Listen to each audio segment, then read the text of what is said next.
السلام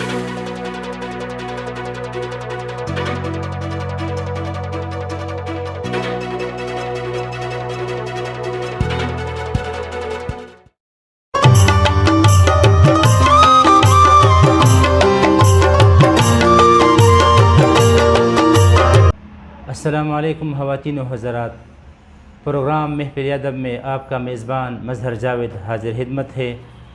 جیسا کہ آپ جانتے ہیں، ہمارے اس پروگرام کا ایک مقصد یہ بھی ہے کہ یہ ادب کے میدان میں نوجوان طبقے کو سامنے لا رہا ہے، جو اپنی تخلیقی اور تحقیقی کاوشوں سے اردو ادب کی بے لوث خدمت کر رہا ہے۔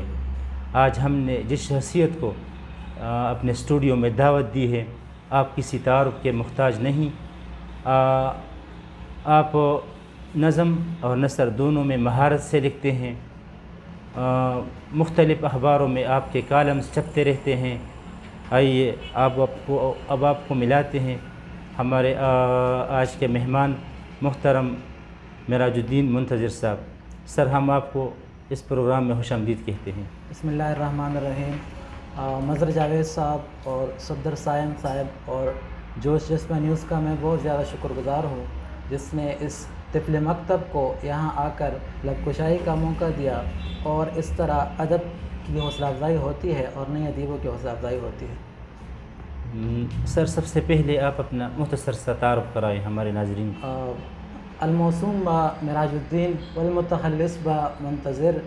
جائے پیدائش تو نظام پور کا ایک چھوٹا سا گاؤں ہے گاڑو، لیکن اس کے بعد ہم نے جہانگیرہ منتقل ہوئے ہم، اور میرا جو ابتدائی زمانہ ہے وہ وہیں پر گزرا۔ اگر میں یہ کہوں کہ جہانگیرہ کی زمین سے مجھے ماں کی گود کی خوشبو آتی ہے تو یہ غلط نہیں ہوگا، کیونکہ میں نے ابتدائی تعلیم وہیں حاصل کی، اور پھر باقی کالج اور یونیورسٹی میں نے بعد نادر یونیورسٹی سے ایم اے کیا، اور اسی دوران پرائمری اسکول ٹیچر کے طور پر میری اپوائنمنٹ ہو گئی اور ایم فل مکمل ہوا۔ ماشاء اللہ۔ ہاں، اچھا سر، ادب کے حوالے سے پختونخوا علاقے کے مشہور شخصیات کی ادبی خدمات اور ادبی تنظیموں پر مختصر روشنی ڈالے سر۔ سب سے پہلے میں اگر اپنی یونیورسٹی سے شروع کروں جی، تو جب میں یونیورسٹی میں تھا تو وہاں پہ ایک تنظیم بنی تھی بزم اشاعت اردو، اور ڈاکٹر منور ہاشمی صاحب وہاں پہ ہمیشہ سے موجود تھے اور اب بھی موجود ہے، اور وہ وہاں پہ علم و ادب کی روشنی پھیلا رہے ہیں۔ اس کے ساتھ ہم اور میرے سینئر ساتھی تھے جو کافی عرصہ وابستہ رہے۔ یونیورسٹی کے بعد میں ڈاکٹر ناصر علی سید صاحب کی جو تنظیم ہے حلقہ ارباب ذوق پشاور، اس کے ساتھ وابستہ ہوں اور اب بھی ہوں، اور یہ بتاتے ہوئے تھوڑی سی ندامت بھی محسوس ہو رہی ہے کہ مردان میں جو محبان اردو ہے، گوہر نوید صاحب نے اور باقی دوستوں نے کافی دفعہ دعوت دی، جو کہ اچھا کام کر رہی ہے ادب کے حوالے سے، لیکن میں باوجود شرکت نہیں کر سکا۔ اور اسی طرح اسحاق وردک صاحب ہے، ان کی رہنمائی ہمیشہ میرے ساتھ رہی۔ ابرار ہٹک صاحب ہے، ڈاکٹر ابرار ہٹک صاحب نوشہرہ کے، انہوں نے بھی ہمیشہ رہنمائی فرمائی ہے۔ تو یہ چند لوگ ہیں جو کہ ہمیشہ میرے ساتھ رہے اور میری رہنمائی کرتے رہے۔ صحیح۔ سر، یہ بتائیں آپ کی شخصیت سازی میں کن کن ہستیوں کا ہاتھ ہے؟ جیسا کہ آپ نے چند نام منشن کیے۔ میں اگر اپنے گھر سے شروع کروں تو میرے شفیق چچا رحمان الدین، انہوں نے بالکل ابتدا میں جب ہاتھ پکڑا اور ابتدائی لغزشوں کے حوالے سے میری رہنمائی فرمائی۔ پھر اسکول کی لائف جو ہے اس میں حضر حیات ہے، ٹیچر ہے، انہوں نے کافی زیادہ رہنمائی فرمائی۔ اور یونیورسٹی کے حوالے سے تو میں ڈاکٹر منور ہاشمی صاحب کا ذکر کر چکا ہوں۔ اس کے علاوہ ناصر علی سید صاحب ہے، وہ ہمیشہ سے رہنمائی کرتے ہیں کہ کیا لکھنا ہے، کس طرح لکھنا ہے اور کیا نہیں لکھنا۔ صحیح۔ اچھا سر، ہمارے اس پروگرام کا جو اہم مرحلہ ہے وہ ہے کلام شاعر بزبان شاعر۔ جی، آپ اس طرح کریں، اپنی خوبصورت غزل ہمارے ناظرین کو گفٹ کیجیے۔ جو میرا اصل میدان ہے وہ تو چونکہ مزاح نگاری ہے اور یہی لوگ پسند کرتے ہیں، تو اسی سے چند اشعار سنانا پسند کروں گا۔ گرچہ کہتی تو نہیں نوکر کھلا، گرچہ کہتی تو نہیں نوکر کھلا، کم سمجھتی ہے مجھے شوہر کھلا۔ ماشاءاللہ۔ آسکر وائس کو ملنا چاہیے، آسکر وائس کو ملنا چاہیے، اس سے بڑھ کر کون ہے ایکٹر کھلا۔ واہ، بہترین۔ شام سے غائب تھی بجلی آخرش، شام سے غائب تھی بجلی آخرش، سو گیا رات کو میں سو گیا چھت پر کھلا. ماشاءاللہ. اور کو بکو وہ بے سرا مشہور ہے، کو بکو وہ بے سرا مشہور ہے، فیس بک پر نام ہے سنگر کھلا. ماشاءاللہ. اور یہ شعر ہے، شوق کا اظہار کرنا ہے مگر، شوق کا اظہار کرنا ہے مگر، اب نہیں ملتا ہے وہ نمبر کھلا. ماشاءاللہ. جی ایک اور چند اشعار ہے. جی جی. یوں ایک ذرا بات پر تم، یوں ایک ذرا بات پر تم مجھے کہتی ہو بے وفا کیوں؟ صحیح. اجازت تو ہے چار کی بھی، اجازت تو ہے چار کی بھی، ہو تم دوسری پہ خفا کیوں؟ صحیح. ہے شادی اگر ایک لڈو، صحیح. ہے شادی اگر ایک لڈو، کروں ایک ہی پر اکتفا کیوں؟ ماشاءاللہ. یہ بہترین سر. اچھا سر، مزاح نگاری ایک بہترین نثری صنف ہے، اس کے فنی لوازمات اور اصولوں پر مختصراً روشنی ڈالے سر.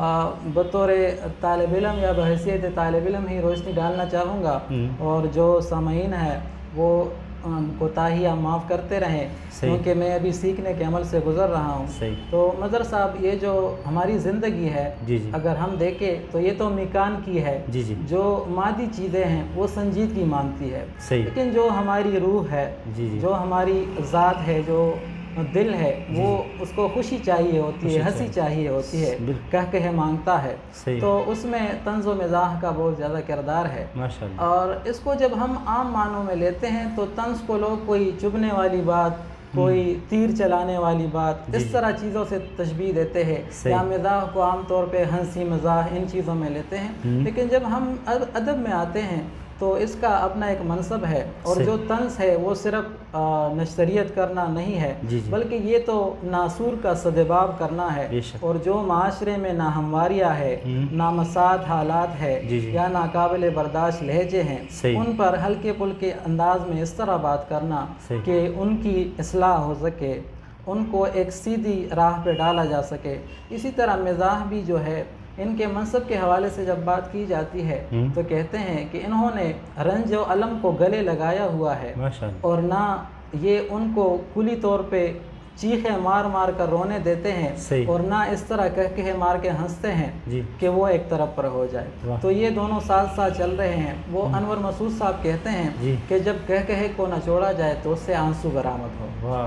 پھر اس کے اپنے جو طریقے ہیں، ہم کہتے ہیں بزلہ سنجی ہے، جس میں لفظی طریقوں سے الفاظ کی الٹ پیر املا کی مدد سے مزاح پیدا کیا جاتا ہے، یا صورت واقعہ ہے، یا اگر ہم مزید دیکھتے ہیں تو کچھ کردار اس طرح تھے جو تخلیق ہوئے. خوجی کا کردار تھا، پھر چچا چکن کا کردار تھا. اس طرح کی چیزیں جو تخلیق ہوتی رہی، تو یہ مختلف حربے تھے جس کے ذریعے مزاح کو فروغ ملتا رہا. صحیح. اچھا، اس کے جو فنی لوازمات ہیں، فنی لوازمات پہ جب ایک نئے لکھاری جب مزاح نگاری میں اپنا تجربہ کرتا ہے تو اس کو جو فنی لوازمات چاہیے، ہاں اس پہ اگر ہم تاریخی اعتبار سے ذرا دیکھیں نا، تو ایک تو شخصیات ہے، فرض کرے غالب کے خطوط ہے، اس میں ہمیں تھوڑی شگفتگی مل جاتی ہے، لیکن یہ اس کے مزاج کا حصہ ہے. پھر آتے ہیں ہم اگر اودھ پنچ کی بات کرتے ہیں تو وہاں پہ جو منشی سجاد حسین تھے اور دوسرے لکاری تھے، انہوں نے بطور اگر ہم یہ کہیں کہ اس کو ایک تحریک کے اپنایا ہے تو یہ کوئی زیادہ غلط نہیں ہوگا. اور پھر جب ہم فنی لوازمات کے حوالے سے لکھتے ہیں تو ہم اس کو کسی ایک صنف تک محدود نہیں کر سکتے. یعنی اس کا خاصہ یہ ہے کہ یہ کسی بھی صنف کو گلے لگا لیتی ہے اور اس میں مزاح پیدا کیا جا سکتا ہے. اور پھر یہ اتنی غالب صنف ہے کہ اس پہ قبضہ کر لیتی ہے. یعنی فرض کرے اب ہم کہتے ہیں فسانہ آزاد ایک ناول ہے، لیکن وہ مزاح نگاری کے حوالے سے مشہور ہے. اسی طرح اگر کوئی افسانہ لکھتا ہے لیکن اس میں اس نے مزاحیہ کردار شامل کیے ہے تو اس کی شہرت جو ہوگی وہ مزاح نگاری کے حوالے سے ہوگی. تو ہم اس کو کسی ایک صنف تک محدود نہیں کر سکتے. صحیح. اچھا سر، یہ بتائیں معیاری ادب کے فروغ میں الیکٹرانک میڈیا کا مثبت کردار یہ مختصراً بیان کریں. جی اگر میں بتاؤں کہ ادب جو خود ہم کہتے ہیں کہ کتارسس ہے، اس سے جو ادیب تخلیقار کے دل میں ہوتا ہے وہ جب اس کو صفحہ کرتاس پر اتارتا ہے تو اس کو ایک تسکین ملتی ہے. اور پھر اس کی یہ خواہش ہوتی ہے کہ لوگ اس کو پڑھیں، لوگ اس کو سنیں اور لوگوں تک اس کی بات پہنچے۔ تو اگر ہم ابتدا سے دیکھیں ٹی وی کا جو دور تھا، ریڈیو کا جو دور تھا، اس میں بھی لوگوں تک یہ ادبی چیزیں، ادبی معلومات اور جو بھی ادبی اصناف تھے، ڈرامے ہو گئے، جو بھی وہ پہنچانے میں ان کا بہت زیادہ کردار تھا۔ اور اب بھی ہے، حالانکہ اب اگر سوشل میڈیا کی ہم بات کرتے ہیں تو اس نے یہ آسانیاں ضرور پیدا کر دی ہے کہ ہر بندہ خود میں جس میں جتنی صلاحیت ہے اس میں وہ ان کو بروئے کار لا کر ایک گھر کے اندر ہی اس کو ماحول مل جاتا ہے، کیونکہ جو ٹیلی ویژن تھا یا جو بھی تھا وہ بعض لوگوں کے دسترس سے دور تھا، تو ان کی رسائی اس تک نہیں تھی۔ صحیح جی سر، جدید ادب کے مثلا ڈراموں اور فلموں کے معاشرے پر جو منفی اثرات مرتب ہو رہے ہیں ان پر مختصر روشنی بھی ڈالیں سر۔ اگر ہم یہ کہیں کہ جو آپ نے سوال کیا جدید ادب، تو یہی سوال جب میں نے اپنے ایک استاد محترم سے کیا تھا تو انہوں نے کہا تھا کہ ادب کے برے اثرات نہیں ہو سکتے، بے ادبی کے اثرات ہوتے ہیں۔ یعنی بے ادبی کے اثرات اس طرح ہوتے ہیں کہ جب ایسے لوگ سامنے آتے ہیں کہ ان کو پتہ ہی نہیں ہوتا، وہ سیکھنے کی کوشش ہی نہیں کر رہے ہوتے، اور وہ خواہ مطلب اساتذہ کو بھی کراس کر کے وہاں پہ بیٹھ جاتے ہیں جو ان کا منصب نہیں ہوتا، جو ان کا مقام نہیں ہوتا، جو نااہل ہوتے ہیں۔ جی بالکل۔ تو پھر یہ سارے مسائل جنم لیتے ہیں۔ تو اگر یہ سب بات نہ ہو تو جو آپ کہہ رہے ہیں وہ مسئلہ کسی صورت بھی جنم نہیں لے سکتا۔ اب جو ہم ڈرامے دیکھتے ہیں یا فلمیں وغیرہ دیکھتے ہیں تو ان میں اتنی زیادہ فحاشی ہوتی ہے، ان میں زیادہ گلیمر ہوتا ہے کہ فیملی کے ساتھ ان کو نہیں دیکھا جا سکتا۔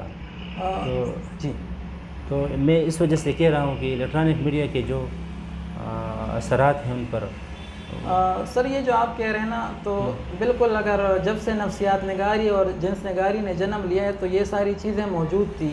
یعنی سارا ادب اس طرح نہیں کہ سارا ادب صاف و شفاف تخلیق ہوتا رہا، لیکن ترجیحات کی بات ہے کہ ہم کن چیزوں کو ترجیح دے رہے ہیں۔ جب آج بھی اچھے لکھنے والے موجود ہیں، اچھی چیزیں بھی لکھی جا رہی ہیں، اور وہ کہتے ہیں کہ پانی میں اگر تھوڑا سا بھی گند ہو، تنکے وغیرہ ہو تو وہ بہت اس کے اوپر نظر آتا ہے، تو ہمیں صرف زیادہ تر وہی چیزیں نظر آ رہی جو اچھی نہیں ہیں، حالانکہ اچھی چیزیں بھی لکھی جا رہی ہیں۔ تو جو کہتے ہیں کہ امید رکھنی چاہیے، لیکن جو عام لوگ ہیں ان کو بھی اپنی ترجیحات پہ توجہ دینی چاہیے اور انہی چیزوں کو پسند کرنا چاہیے جو کہ معیاری ہے، اور ان بری چیزوں کا راستہ روکنا چاہیے۔ اچھا سر، اس طرح کریں اپنی غزل یا دو چند اشعار اگر آپ کے پاس ہوں تو جی ہمارے ناظرین کے ساتھ۔ ایک غزل ہے، اس سے چند اشعار ہیں۔ جی جس طرح میں نے پہلے وضاحت کی کہ میں کوشش کر رہا ہوں، اساتذہ کو سنتا ہوں، اور وہ جو مزاح نگاری ہے اس کی طرف میری پوری توجہ ہے۔